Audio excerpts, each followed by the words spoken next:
अस्सलाम वालेकुम and welcome to the ultimate MERN stack mastery course lecture 9। आज की इस वीडियो में हम CSS में बॉक्स मॉडल के बारे में समझेंगे, जो कि main 4 components content, padding, border और मार्जिन से मिलकर बनता है। CSS बॉक्स मॉडल एक रेक्टेंगुलर शेप होती है किसी भी HTML एलिमेंट की, जो कि वेब पेजेस को अच्छे से स्टाइल करने के लिए बहुत ज़रूरी है। जब तक आप CSS बॉक्स मॉडल को अच्छी तरह से नहीं समझते, एलिमेंट्स का लेआउट और वेब पेजेस को सही से स्टाइल करना मुश्किल हो सकता है। Understanding the CSS box model is essential for every web developer. इस वीडियो के एंड तक आपको ये कॉन्सेप्ट क्लियर हो जाएगा और आप अच्छे से CSS बॉक्स मॉडल को यूज़ करके अपने वेब पेजेस को स्टाइल कर सकेंगे। तो अगर आप भी मेरी तरह एक्साइटेड हैं तो जल्दी से वीडियो को लाइक कर दें और चले शुरू करते हैं। जी, तो अभी मैं अपनी कंप्यूटर की स्क्रीन की तरफ आ गया हूँ और सबसे पहले मैंने यहाँ पे एक फ़ोल्डर 9 के नाम से यहाँ पे लेक्चर 9 के नाम से अपने ultimate MERN stack mastery course के फ़ोल्डर के अंदर एक लेक्चर 9 का फ़ोल्डर बना लिया है, जिसके अंदर मैंने एक index.html और readme.md के नाम से फ़ाइल बनाई है। तो readme.md के अंदर मैंने ये सारा जो इसके नोट्स हैं इस लेक्चर के रिलेटेड वो मैंने लिख दी है। इन केस अगर आप फर्स्ट टाइम ये कोर्स में ये वीडियो देख रहे हैं और आपको स्पेसिफ़िकली सिर्फ बॉक्स मॉडल के बारे में ही सीखना है, तो आप यहाँ से एक डिस्क्रिप्शन में से आपको गिटहब की रेपो का लिंक मिल जाएगा, वहाँ पे क्लिक करके गिटहब से इस फाइल को डाउनलोड कर सकते हैं और सोर्स कोड भी आपको वहीं पे मिल जाएगा। अच्छा, सबसे पहले हम यहाँ पे आएंगे 6 नंबर पे और यहाँ पे मैंने कुछ चीज़ें लिखी हुई हैं, विड्थ, हाइट, पैडिंग, मार्जिन और बॉर्डर। ये भी बेसिक सी स्टाइलिंग है हमारी CSS की, तो इनको हम जल्दी से देख लेंगे। Width basically the width property sets the width of an element. HTML में आप इसको देख सके हैं कि हमने HTML में कैसे एट्रीब्यूट को यूज़ करके किसी भी एलिमेंट के अंदर विड्थ का यूज़ किया था, लेकिन CSS में उसको हम कैसे यूज़ करते हैं। CSS में सिंपली यहाँ पे मैंने दो एलिमेंट्स बनाए हुए हैं, H1 और H2। यहाँ पे मैंने दो एलिमेंट्स बनाए हुए हैं, H1 और ये दूसरा भी H1 है। इनमें एक में मैंने हेडिंग 1 क्लास यूज़ की है, एक में मैंने हेडिंग 2 की क्लास यूज़ की है। तो यहाँ पे सिंपली आके मैं चाहता हूँ इसको विड्थ देना, तो मैं इसकी हेडिंग लिखूँगा और मैं इसकी क्लास लिखूँगा यहाँ पे, हेडिंग क्लास। अब मैं इसको विड्थ देना चाहता हूँ, तो विड्थ ऐसे नहीं पता चलेगी, उसके लिए मैं इसको बैकग्राउंड कलर दे देता हूँ। तो बैकग्राउंड कलर मैं इसको देता हूँ कोई वायलेट टाइप कलर, ये। तो अब इसको मैं विड्थ देना चाहता हूँ, तो उसके लिए सिंपली मैं यहाँ पे आके विड्थ प्रॉपर्टी है हमारे पास, उसका यूज़ करूँगा। पर इसको भी हम पिक्सल में विड्थ दे सकते हैं। पिक्सल में कैसे, मैं 300 पिक्सल इसको विड्थ दे देता हूँ। तो ये अब देखिए, ये भी अब 300 पिक्सल हमारे पास विड्थ आ गई है। इसके अलावा हमारे पास एक और तरीका भी होता है, एक और वैल्यू भी होती है विड्थ या विड्थ देने के लिए, वो है परसेंटेज। तो परसेंटेज में मैं यहाँ पे 30% लिखता हूँ, तो ये अब हमारी एक्चुअल स्क्रीन की 30% विड्थ को कवर करेगा। अगर मैं इसको अब कम भी करूँगा ना, या ऐसे जूम या जूम आउट करूँगा, तो ये हमारी स्क्रीन की जहाँ पे 30% विड्थ है ये वहीं पे स्टक रहेगा, वहाँ से हिलेगा नहीं। लेकिन अगर मैं यहाँ पे 30 पिक्सल यूज़ करता हूँ, 300 पिक्सल, तो यह देखिएगा जब मैं कम कर रहा हूँ ये कम होता जा रहा है, क्योंकि अब हमारे स्क्रीन के पिक्सल्स में विड्थ ज़्यादा होती जा रही है। परसेंटेज तो हमारी स्क्रीन की कम या ज़्यादा नहीं ना हो सकती, मतलब यहाँ पे ब्राउज़र की तो परसेंटेज कम ज़्यादा हो रही है, ये यहाँ पे 75% आ रहा है। लेकिन हमारी जो स्क्रीन का साइज़ है, जैसे कि मेरे पास अभी ये 15 इंच की स्क्रीन है, तो वो स्क्रीन तो नहीं ना मेरी बाहर रही, वो 17 इंच या 20 इंच या 30 इंच तो नहीं हो रही, स्क्रीन तो मेरी वहीं पे स्टक है। तो ये मेरी स्क्रीन के हिसाब से उसको डिसाइड करेगा। अगर आपके पास स्क्रीन लेट्स सपोज के 27 इंचज़ है, तो ये उसके हिसाब से 30% होगी वो ले लेगा स्क्रीन की। लेकिन अगर हम यहाँ पे 300 पिक्सल यूज़ करें, तो वो आपकी स्क्रीन के ऊपर जितना 300 पिक्सल का हिस्सा होगा वही लेगा। मींस वो क्या होगा, वो ये होगा कि आपकी स्क्रीन लेट्स सपोज 27 इंचज़ है, तो उसकी मोस्ट प्रोबेबली स्क्रीन का जो पिक्सल में साइज़ होगा वो 3000 पिक्सल होगा। तो उसमें आपकी स्क्रीन का जो टेंथ हिस्सा होगा, उसका, वो ये जो हमारी विड्थ है ये 10th हिस्सा लेगा। अभी तो मेरे पास ये ऑलमोस्ट उसका, आप कह सकते हैं कि अगर मैं इसको 100 पे करूँ तो ये इसका थर्ड या 3.5% हिस्सा ले रहा है मेरी स्क्रीन का, सॉरी 35% हिस्सा मेरी स्क्रीन का ले रहा है। लेकिन आपके पास क्योंकि 27 इंचज़ अगर स्क्रीन है तो उसमें ये उसका 10% हिस्सा लेगा। तो यही मेन डिफरेंस होता है पिक्सल और इसमें परसेंटेज में। तो इसके अलावा अगर मैं बात करूं यहाँ पे और हमारे पास कौन कौन से इसमें वेज हैं विड्थ को यूज़ करने के। तो यहाँ पे विड्थ के अंदर हमारे पास एक और भी होता है, जैसे कि यहाँ पे हम फिट कंटेंट को यूज़ कर सकते हैं। ये क्या करता है, ये बिल्कुल एग्जैक्ट उसकी जितना कंटेंट होगा उसके अंदर उसको फिट कर देगा। मींस कि अगर मैं यहाँ पे कंटेंट को बढ़ाऊँ, दिस इज़ हेडिंग, तो ये आप देखिएगा जितना कंटेंट उसके अंदर आएगा उसको फिट करता जाएगा। लेकिन अगर मैं इसमें ये इसको यूज़ करूँ, ये वाले को विथ 300 पिक्सल, तो ये आप देखें ये वैसे फिट, ये मतलब जहाँ जितनी इसकी विड्थ दी हुई है ये उतना ही रहेगा। तो परसेंटेज में भी सेम चीज़ है, परसेंटेज में वो स्क्रीन के हिसाब से परसेंटेज लेता रहेगा। तो मैं अभी यहाँ पे ये विड्थ अपनी फिट 300 पिक्सल को यूज़ करूँगा। तो यहाँ से मैं इसको रिमूव कर लेता हूँ। अब यहाँ पे मैं आता हूँ, दूसरी चीज़ हमारे पास क्या है, height. The height property set the height of an element, the height of an element does not include padding, border और मार्जिनस। तो पैडिंग, बॉर्डर और मार्जिनस क्या है, इनके बारे में भी अभी हम देखते हैं। तो यहाँ पे अगर मैं हाइट को इंक्लूड करूँ, सॉरी हाइट, यहाँ पे हाइट को लगाने के लिए मुझे हाइट प्रॉपर्टी का यूज़ करना पड़ेगा। उसके अंदर सेम मैं 200 पिक्सल को यूज़ कर सकता हूँ। तो ये आप देख लें पिक्सल्स में इस तरह से आ रहा है। अगर मैं इसको परसेंटेज में यूज़ करना चाहूँ तो इसमें मैं 20 VH यूज़ करूँगा। VH मीन्स क्या है, VH का क्या मतलब है, VH का मतलब है व्यू पोर्ट हाइट। मीन्स के जितनी भी हमारे पास स्क्रीन में ये मेरे पास स्क्रीन नज़र आ रही है ना, ये 100 व्यू पोर्ट हाइट है, 100 VH होती है टोटल। नो मैटर, ये परसेंटेज की तरह ही है, आपके पास जितनी भी बड़ी स्क्रीन है ये उसका 100 VH ही होती है, जितनी भी स्क्रीन आपके पास होती है। तो अगर मैं इसको 100 VH करूँगा ना, तो ये आप देखिए ये इसने यहाँ तक स्क्रीन ली है। अब ये थोड़ी सी नीचे क्यों जा रही है, क्योंकि ये अगर मैं इसको ऐसे करूँ ना यहाँ से, अभी भी ये जो थोड़ी स्पेस आ रही है ये मार्जिन की वजह से आ रही है, जो ऊपर और नीचे आ रहा है हमारे पास। अगर मैं उस मार्जिन को ख़त्म करूँ, बाकी ये हमारा क्योंकि ये नीचे आ रहा है तो इस वजह से अगर मार्जिन को ख़त्म किया जाए तो ये एग्जैक्ट जो हमारी स्क्रीन का साइज़ है ना, ये वही होता है जो मेरे पास अभी साइज़ आ रहा है। तो यहाँ पे मैं इसको 50 पिक्सल रखूँगा। इस तरह से हम हाइट को यूज़ कर सकते हैं। थोड़ी बढ़ाते हैं तो ये अब देखिए, तो बहुत इजी है हाइट को यूज़ करना। इसके अलावा अब हमारी बारी है पैडिंग की। तो पैडिंग क्या है, padding the CSS padding properties are used to generate space around an elements content inside of any defined borders. Means के पैडिंग जो होती है वो हमारी जो हमारा कंटेंट होता है उसके अंदर ऐड होती है। अगर मैं यहाँ पे पैडिंग को ऐड करूँ, इसमें ऐसे पैडिंग मैं यहाँ पे 20 पिक्सल ऐड करता हूँ, तो ये आप देखिए इसके चारों साइड पे एक एक्स्ट्रा स्पेस ऐड हो गई है। ये देखिएगा, ये इसकी यहाँ से लेफ़्ट और टॉप से स्पेस ख़त्म हो गई है। तो इसके बारे में अभी हम आगे देखेंगे डिटेल में। बाकी आप इस तरह से समझ सकते हैं कि पैडिंग को हम इस तरह से यूज़ कर सकते हैं। इसके अलावा हमारे पास मार्जिन है, तो मार्जिन को हम यूज़ करने के लिए MARGIN मार्जिन लिखेंगे और यहाँ से ऐसे 30 पिक्सल मार्जिन यूज़ कर लेंगे। तो ये आप देखिए लेफ़्ट, टॉप और राइट, बॉटम, इसके हर तरफ से एक स्पेस आ चुकी है। तो इस तरह से सिंपली हम मार्जिन को यूज़ करते हैं। तो बाकी इसके बाद हमारे पास जो लास्ट प्रॉपर्टी है वो है बॉर्डर की। बॉर्डर को यूज़ करने के लिए हम यहाँ पे बॉर्डर प्रॉपर्टी लिखेंगे और यहाँ पे हम लिखेंगे 2 पिक्सल सॉलिड रेड। तो ये हमारे पास यहाँ पे एक बॉर्डर आ गया है। मैं इसको थोड़ा ज़्यादा करता हूँ। अच्छा, पहले मैं इसको यहाँ से जूम कर लेता हूँ। ये आप देखिए ये बॉर्डर आ रहा है। ये 2 पिक्सल क्या है, ये 2 पिक्सल इसकी ना जो बॉर्डर की विड्थ है कि वो कितना मोटा होगा ये उसका डिफ़ाइन करता है। सॉलिड ये उसकी स्टेट है कि बॉर्डर किस तरह का होगा, और रेड उसका कलर है। 2 पिक्सल को अगर मैं यहाँ पे 10 पिक्सल करूँ तो ये आप देखिए ये इसका जो मोटाई है, इसका बोल्डनेस है वो ज़्यादा हो रही है, ज़्यादा और कम हो रही है इस तरह से। तो ये आपको समझ आ गया कि ये जो पहले नंबर पे पिक्सल में हमने वैल्यू देनी है ये क्या है। सॉलिड की अगर बात करूँ तो ये सॉलिड हमारे पास स्टेट है। हमारे पास बहुत सारी स्टेट्स होती हैं, यहाँ पे मैंने सारी लिख दी हैं। जैसे कि ये डॉटेड है, तो अगर मैं यहाँ पे डॉटेड यूज़ करूँ तो ये आप बॉर्डर देखिएगा ये किस तरह से आ रहा है, ये डॉट डॉट फॉर्म में आ रहा है ये। तो इसके अलावा हमारे पास डैश्ड होती है इसकी स्टेट एक, तो ये अभी हमारे पास डैश फॉर्म में आने लग पड़ा है। तो इस तरह से हम ईज़िली यूज़ कर सकते हैं।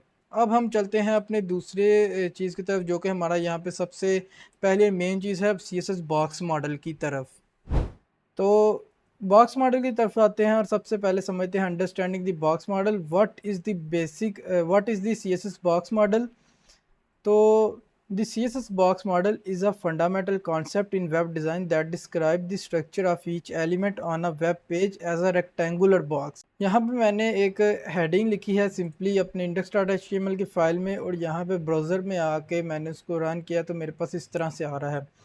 अब मैं सिंपली इस पर राइट क्लिक करूँगा माउस से और यहाँ पे इंस्पेक्ट पे जाके क्लिक करूँगा, तो ये आप देख रहे हैं ये ऊपर से H1 मेरे पास सिलेक्ट हो चुका है। अगर मैं बॉडी पे करूँगा तो बॉडी सिलेक्ट हो जाएगा। यहाँ से मुझे ना H1 पे सिलेक्ट करना है। तो H1 पे सिलेक्ट करने के बाद आप ये देख रहे हैं यहाँ पे H1 आ रहा है। फिर मैं बॉडी पे करूँगा यहाँ बॉडी आ जाएगा, HTML पे करूँगा यहाँ HTML। तो H1 को सिलेक्ट करने के बाद ये जो हमारे पास ये फिगर एक आ रही है, ये रेक्टेंगुलर बॉक्स जो बना है, बेसिकली यही बॉक्स मॉडल होता है। HTML में हर एक एलिमेंट का एक बॉक्स मॉडल होता है। अगर मैं यहाँ पे इमेज बनाऊँ, एक इमेज का यूज़ करूँ तो उसका भी बॉक्स मॉडल होगा। अगर यहाँ पे वीडियो यूज़ करूँ उसका भी होगा। कोई भी पैराग्राफ टैग, कोई भी और टैग यूज़ करूँ, कोई आई फ्रेम टैग यूज़ करूँ, कुछ भी यूज़ करूँ तो उसका एक बॉक्स मॉडल होता है हमारे पास CSS में। तो अब आपको ये समझ आ गई बॉक्स मॉडल है क्या। अब इसके बाद जो हम आएंगे इस पे, हमारी जो सेकंड चीज़ है components of the box model. तो कंपोनेंट्स क्या होते हैं, उनमें एक कंपोनेंट उसका होता है कंटेंट, दूसरा पैडिंग, तीसरा बॉर्डर और चौथा मार्जिन। तो कंटेंट के बारे में मैं आपको दिखाता हूँ। ये बेसिकली आप देख रहे हैं ये ब्लू एरिया जो है, जब मैं इसके ऊपर लेके जाता हूँ तो लेफ़्ट साइड पे आप स्क्रीन पर देखिए जहाँ पे दिस इज़ हेडिंग लिखा हुआ है, उसके ऊपर एक ब्लू से कलर का, स्काई ब्लू से कलर का मार्क आ रहा है। वो हाईलाइट हो रही है, जितनी भी स्पेस हाईलाइट हो रही है स्काई ब्लू कलर में, वो इसका कंटेंट एरिया है। इनको हम पिक्सल में काउंट करेंगे, जैसे कि यहाँ पे 1264 क्रॉस 37.600 लिखा हुआ है, तो ये पिक्सल्स में आ रही है इसकी वैल्यू। 1264 पिक्सल इसकी विड्थ है और 37 पिक्सल इसकी हाइट है। अब इसके बाद हमारे पास पैडिंग है, तो पैडिंग क्योंकि अभी हमने यूज़ नहीं की हुई इसलिए वो यहाँ पे शो नहीं हो रही। इसके बाद बॉर्डर है, वो भी नहीं यूज़ किया हुआ, लेकिन मार्जिन जो होता है वो हेडिंग टैग्स में, पैराग्राफ टैग्स में बाय डिफ़ॉल्ट आता है। तो इसलिए ये यहाँ पे ऑलमोस्ट 21.440 जो है टॉप और बॉटम से इसका मार्जिन आ रहा है। तो यहाँ पे आते हैं कंटेंट की डेफिनेशन को देखते हैं। The actual content inside the element, for example text images. अब यहाँ पे एक्चुअल कंटेंट को समझाने के लिए मुझे आपको ना यहाँ पे थोड़ी सी इसको स्टाइलिंग करनी पड़ेगी। मैं ये सिर्फ आपको समझाने के लिए भी करने लगा हूँ, बाद में मैं आपको करके दिखाऊंगा सारा कुछ।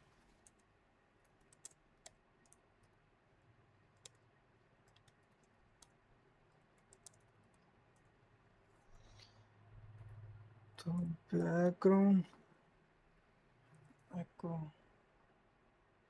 तो कंटेंट की अगर बात करें, the actual content inside the element.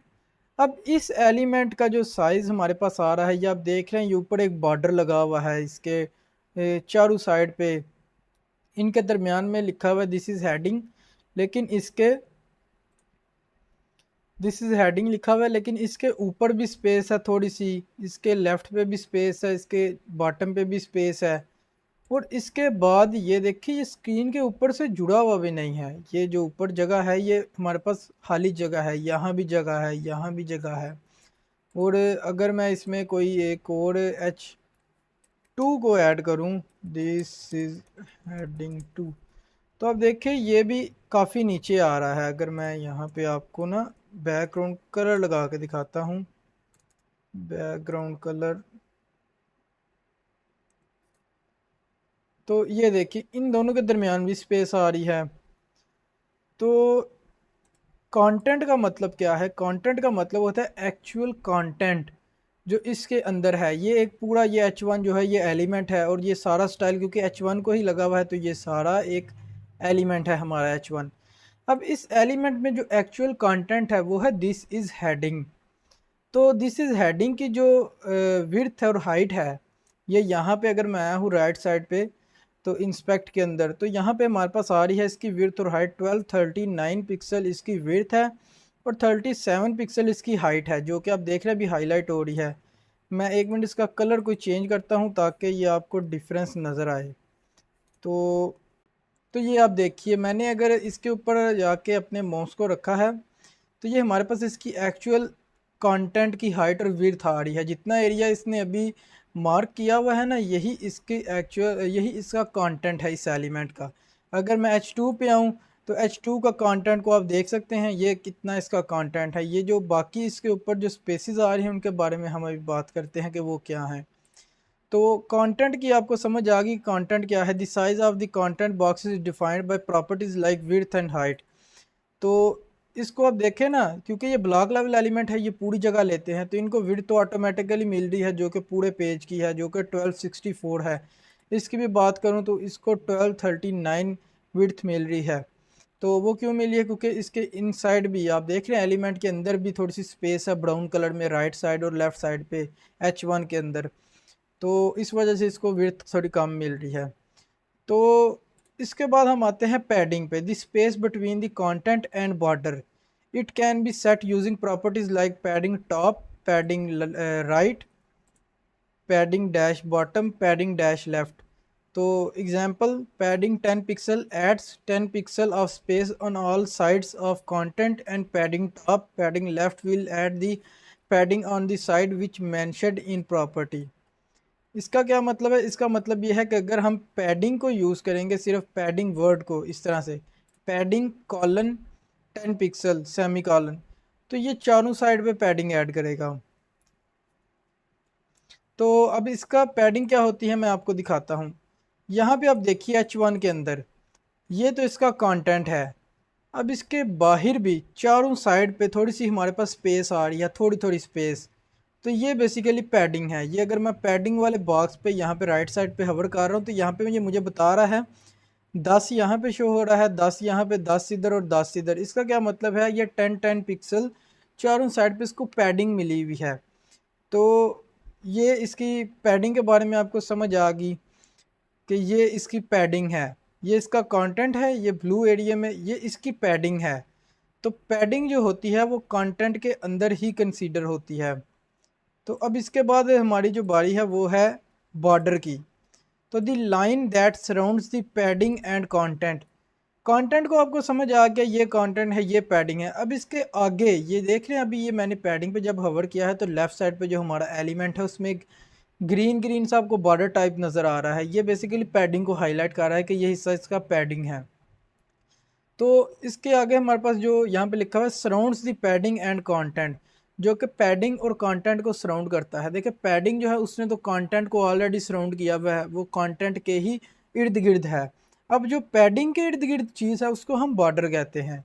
ये अभी मैं बॉर्डर पे गया तो ये बॉर्डर को हाईलाइट कर रहा है। अभी हमारा बॉर्डर क्योंकि काफ़ी पतला सा है, उसको मैं थोड़ा सा डार्क करता हूँ, थोड़ा सा बोल्ड करता हूँ, तो फिर आपको क्लियर नज़र आएगा। ये आप देखिए, आप ये देख रहे हैं, अगर मैं यहाँ से ये बॉर्डर पे लेके, ये हमारी पैडिंग है जो इसके अंदर है, ये हमारा बॉर्डर है। तो इसके डिफरेंस के लिए मैं ना आपको थोड़ा सा ना इसको बड़ा करके दिखाता हूँ। ये अब आप देखिए, तो ये अभी आप देखिए मैंने पैडिंग को किया है ज़्यादा, तो ये आपको अब समझ आ रही है इसकी पैडिंग बेसिकली है क्या। तो अब इसके बाद हमारे पास बाहर है बॉर्डर। ये अब मैं बॉर्डर पे जा रहा हूँ तो ये बॉर्डर को हाईलाइट कर रहा है। अब ये हमारे पास यहाँ पे आ रहा है, ये 9.600 हमारे पास बॉर्डर अभी आ रहा है।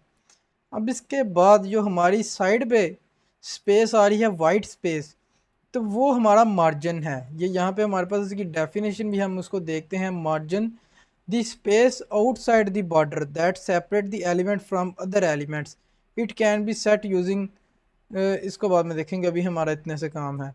The space outside the border that separate the element from other elements, इसका क्या मतलब है कि वो स्पेस जो हमारे एक एलिमेंट को, जैसे ये H1 एलिमेंट है, उसको H2 से सेपरेट बना रही है, मीन्स कि उनके दरमियान में एक गैप बना रही है, उसको हम मार्जिन कहते हैं। तो ये यहाँ पे अगर मैं आके हवर कर रहा हूँ तो ये आप देख रहे हैं कि H1 का जो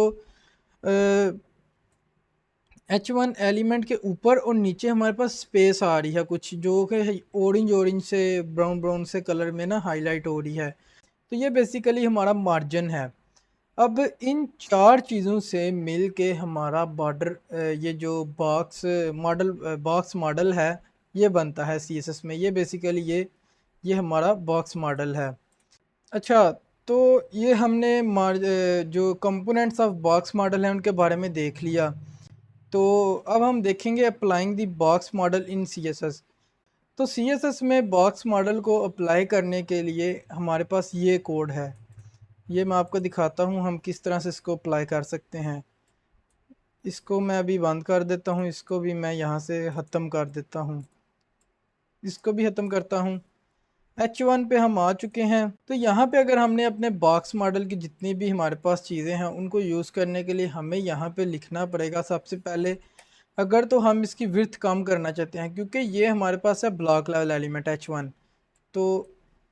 तो सबसे पहले हम यहाँ पे इसको बैकग्राउंड कलर दे लेते हैं, जो कि मैं यहाँ पे कोई लाइट कलर देता हूँ।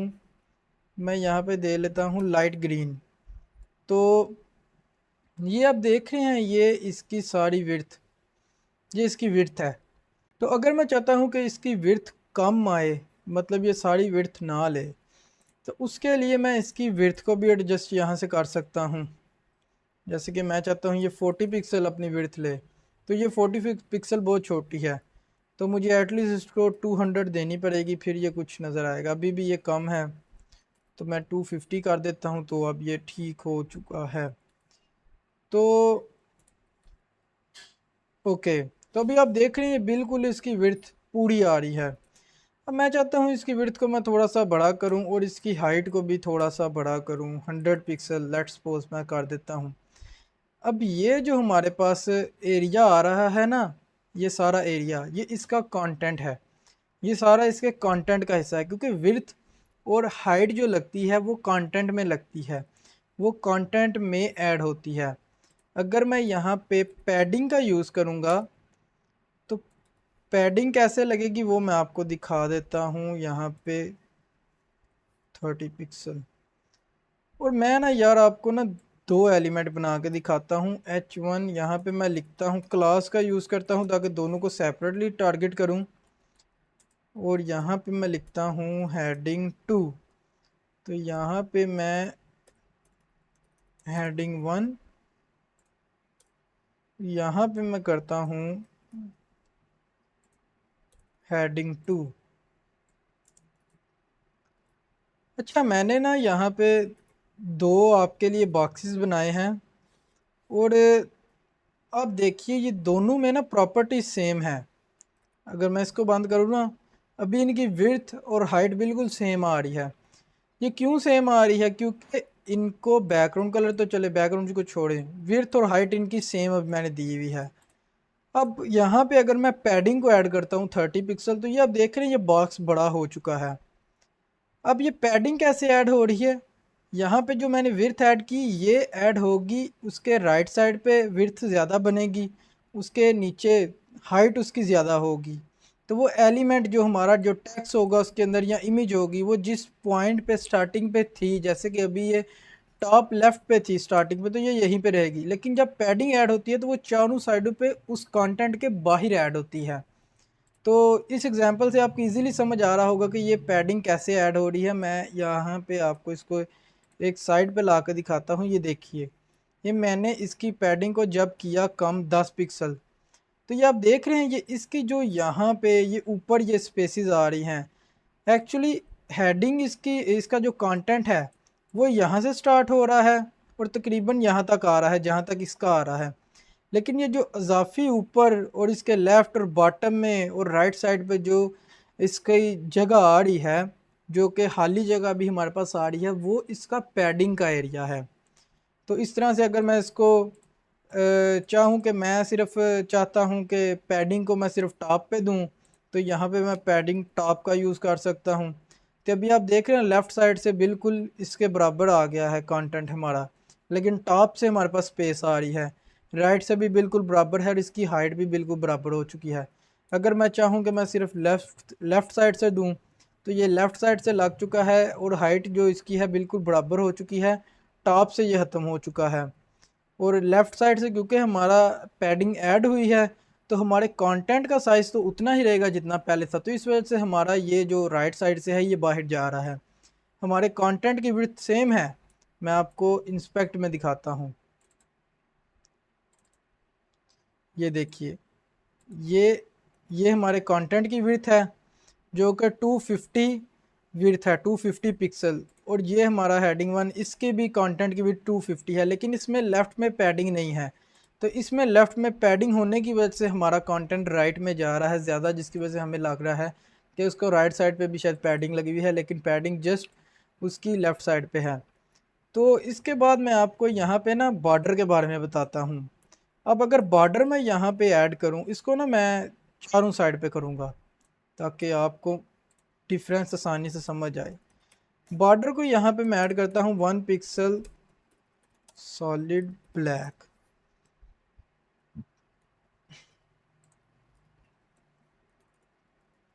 तो ये अब देखिए मैंने दोनों को बॉर्डर ऐड किया है, इसमें भी बॉर्डर लग गया है, इसमें भी बॉर्डर लग गया है। मैं इसको थोड़ा डार्क करता हूँ।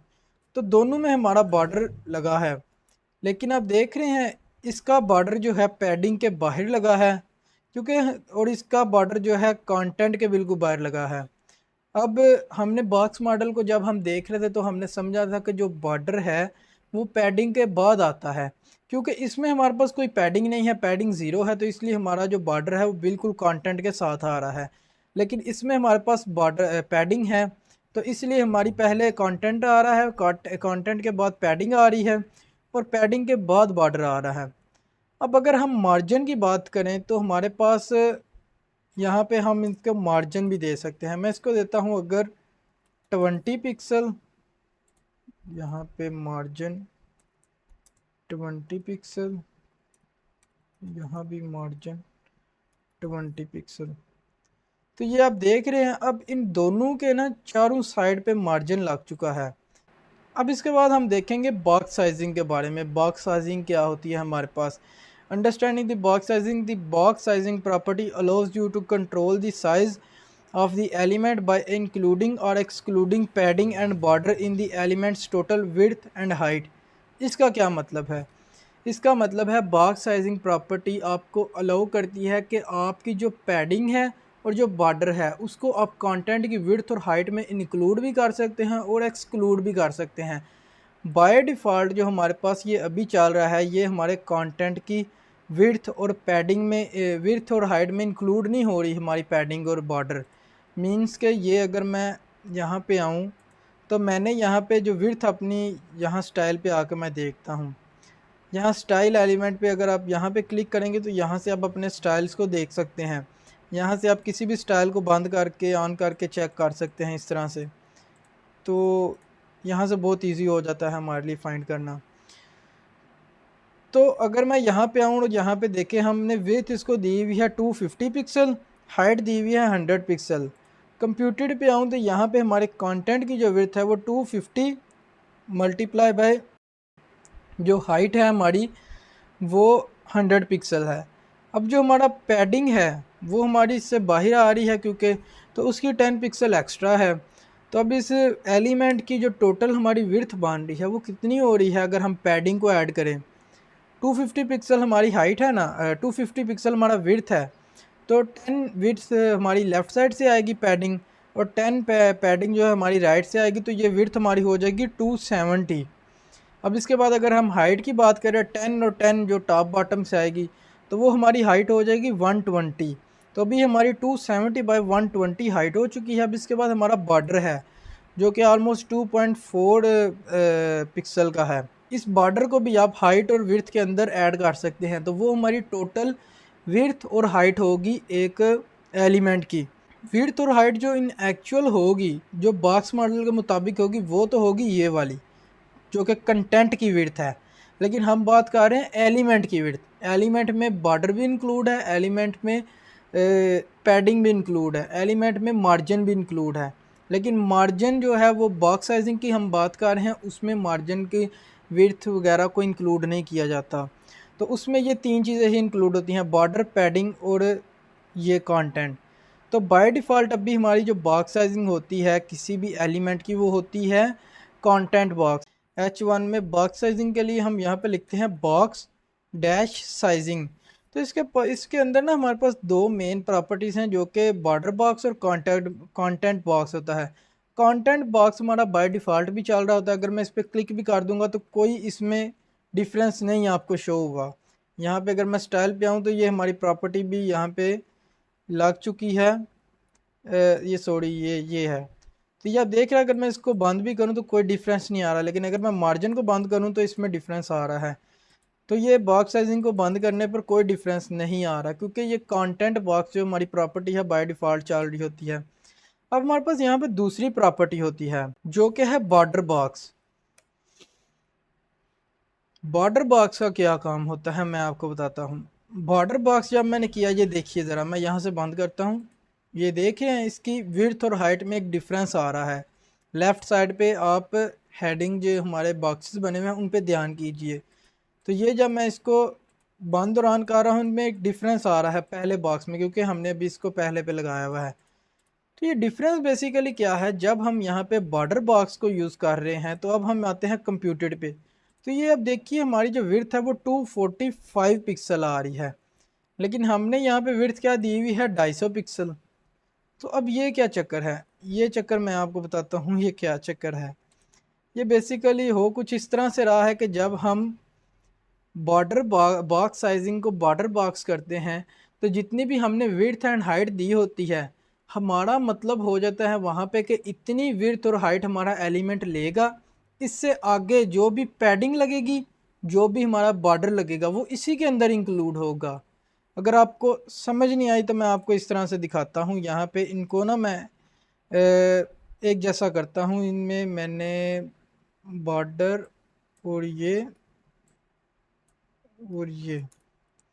तो ये दोनों बॉक्सेस एक जितने हो गए हैं हमारे। तो यहाँ पे अगर मैं इनका ना पैडिंग कहाँ पे है, पैडिंग को हमने इनमें यूज़ नहीं किया, पैडिंग को इनमें यूज़ करते हैं। तो पैडिंग यहाँ पे मैं देता हूँ 20 पिक्सल, और जो हमारा बॉर्डर है, बॉर्डर को मैं करता हूँ 10 पिक्सल। यहाँ भी मैं 10 पिक्सल करता हूँ। तो ये अब देखिए अभी क्या डिफरेंस आया है, जिसमें हमने पहले में यहाँ पे बॉर्डर बॉक्स का यूज़ किया है। इसका मतलब होता है कि जितनी विड्थ और हाइट मैंने लिख दी है इसके लिए, मैंने यहाँ पे लिखा है 250 पिक्सल इसकी विड्थ और 100 पिक्सल इसकी हाइट हो, तो अब 100 पिक्सल इसकी हाइट रहेगी। उसके अंदर अगर मैं जैसे कि यहाँ पे 20 पिक्सल टॉप से और 20 पिक्सल बॉटम से, मैंने क्योंकि यहाँ पे चारों साइडों से 20 पिक्सल इसमें ये पैडिंग ऐड की है, तो वो टॉप और बॉटम की जो पैडिंग है वो भी हमारी हाइट के अंदर आएगी। मींस कि वो पैडिंग के तौर पे काम तो करेगी कि हमारे कंटेंट के ऊपर और नीचे जो हमारी इनसाइड स्पेसिंग आती है वो हमारे बॉक्स के अंदर वो तो बनाएगी, लेकिन जो उसका जो वो एक्स्ट्रा यहाँ पे एलिमेंट को विड्थ और हाइट दे रही होती है वो नहीं मिलेगी। अब वो हमारी कंटेंट के अंदर ही एडजस्ट होगी। मींस कि हमारे कंटेंट की विड्थ, जो एक्चुअल कंटेंट की विड्थ है और हाइट है, वो कम हो जाएगी, लेकिन हमारे एलिमेंट की विड्थ और हाइट जो हमने यहाँ पे दी हुई है ये फिक्स रहेगी। ये आप देख रहे हैं ये वाली। तो इस तरह से हम इसमें बॉक्स साइजिंग को यूज़ कर सकते हैं। With box sizing border box, the elements total width remain 200 pixel and the height remains 100 pixel including padding and border। ये आप देख रहे हैं यहाँ पे विड्थ 200 पिक्सल, यहाँ हाइट 100 पिक्सल, पैडिंग 10 पिक्सल। लेकिन पैडिंग तो इसमें प्लस होनी चाहिए, प्लस हो के जो 10 पिक्सल विड्थ इसकी होगी तो वो तो 220 पिक्सल आएगी। उसके बाद ये 2 पिक्सल का बॉर्डर जो हमारा दोनों साइड पे है, तो ये हमारी जो एक्चुअल विड्थ होगी वो तो बनती है 224। लेकिन क्योंकि हमने यहाँ पे बॉर्डर बॉक्स का यूज़ किया है तो इसकी जो विड्थ होगी वो रिमेन्स रहेगी 200 पिक्सल।